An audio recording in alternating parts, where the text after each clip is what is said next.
কিন্তু আল্লাহ রাব্বুল আলামিন এমন ব্যবস্থা করে সেই মুসা আলাইহিস সালামকে ফিরআউনের বাড়িতে লালন পালন করলেন।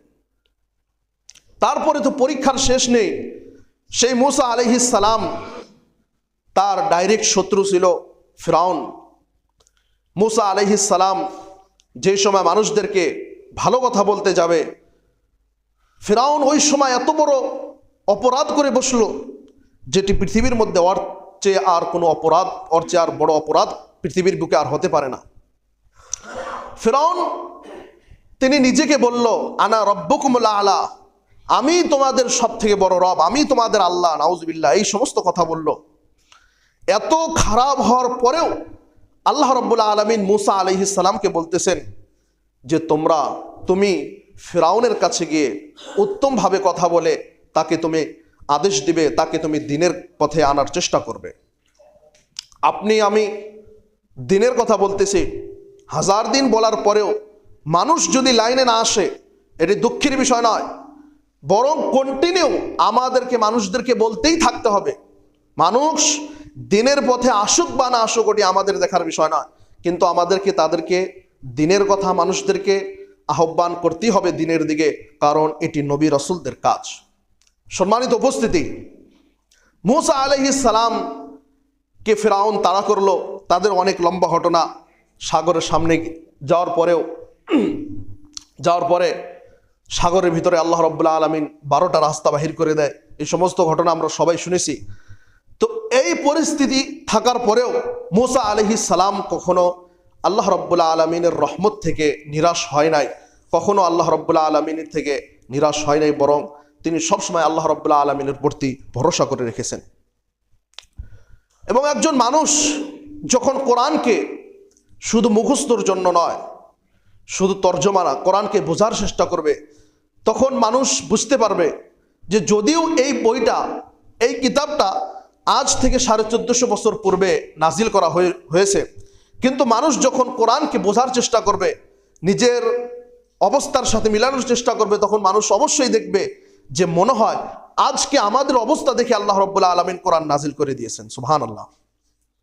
কারণ কোরআন এর হেফাজতের দায়িত্ব আল্লাহ রাব্বুল আলামিন নিজে নিয়েছে। এর ভিতরে আজ থেকে, যখন থেকে কোরআন নাজিল হয়েছে তখন থেকে কিয়ামত পর্যন্ত একটি হরফের মধ্যেও পরিবর্তন আসেনি এবং আসবেও না, কারণ এর দায়িত্বটা আল্লাহ রাব্বুল আলামিন নিজে নিয়েছে। আমি আপনাদের সামনে আয়াত তেলাওয়াত করতেছিলাম, সূরা হুদের আয়াত নাম্বার 10-11। এই আয়াতে আল্লাহ রাব্বুল আলামিন মানুষের অবস্থাকে তুলে ধরেছে, যে মানুষ এক সময় অনেক ভালো পরিস্থিতিতে ছিল, বা অপর মানুষ এক সময় অনেক খারাপ পরিস্থিতিতে ছিল।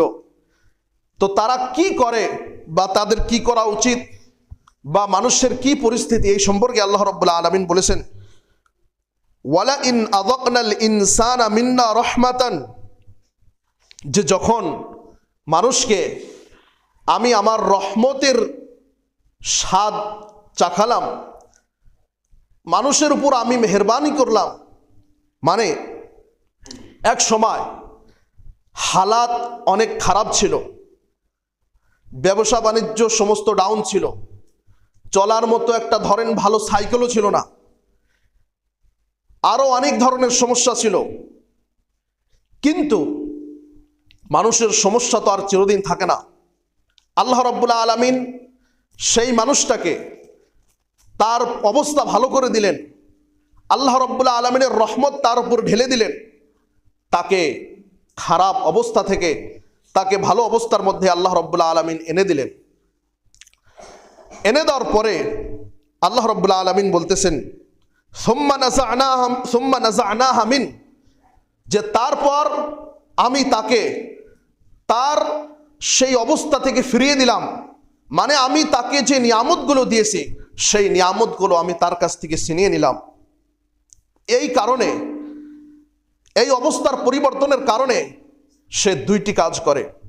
সে 2টি কাজ করার আগে এই বস্তুটি আরো একটু ব্যাখ্যা করে বলতেছি, যে এক সময় মানুষের পরিস্থিতি, ধরেন যে কোনো মানুষের এক সময় পরিস্থিতি ভালো ছিল না,